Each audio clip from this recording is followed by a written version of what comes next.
Good afternoon, and welcome to another episode of PC Talk. I'm your host, Rachel Danford, and today's show will be focused around activism. With me today, I have the lovely and very proactive Dr. Susan Cardillo. How are you doing today? I'm great, thank you.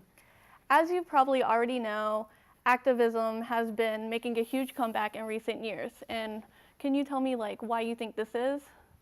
Well, I think it's really twofold. One is we have a new president who, regardless of what your politics is, ignites passions in people. He makes people stand up and say how they feel.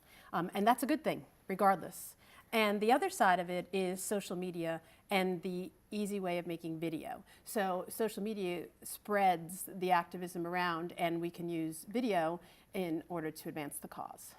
All right, and I know you have taken part in a few marches and protests, so can you tell me which ones you've done and which ones you felt were the most powerful? Sure.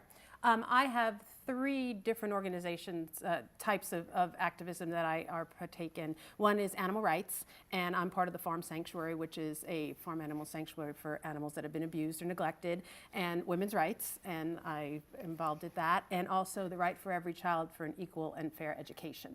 So I get involved in all three of those, but most recently women's rights, because I went to the Women's March on Washington, and that was a great experience. All right, and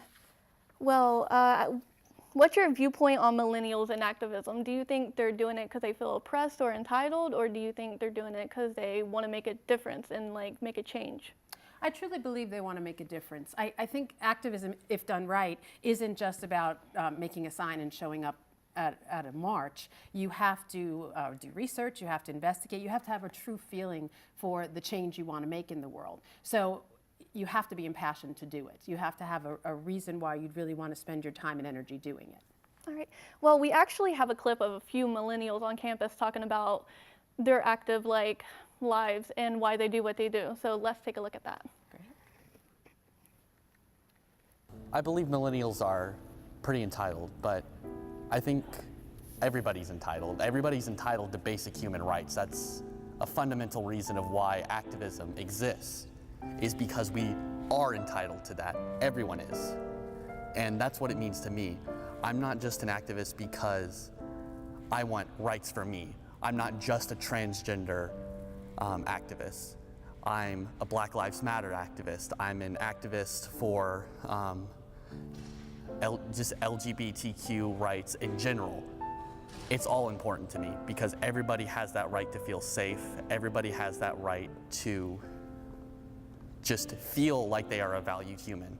I am an activist for not just the obvious Black Lives Matter, but human rights in general. I believe in do no harm and just let people live and help people if you can. It's as simple as that. And I don't know why things like Black Lives Matter and things like trans rights are so controversial, because it's not harming anyone.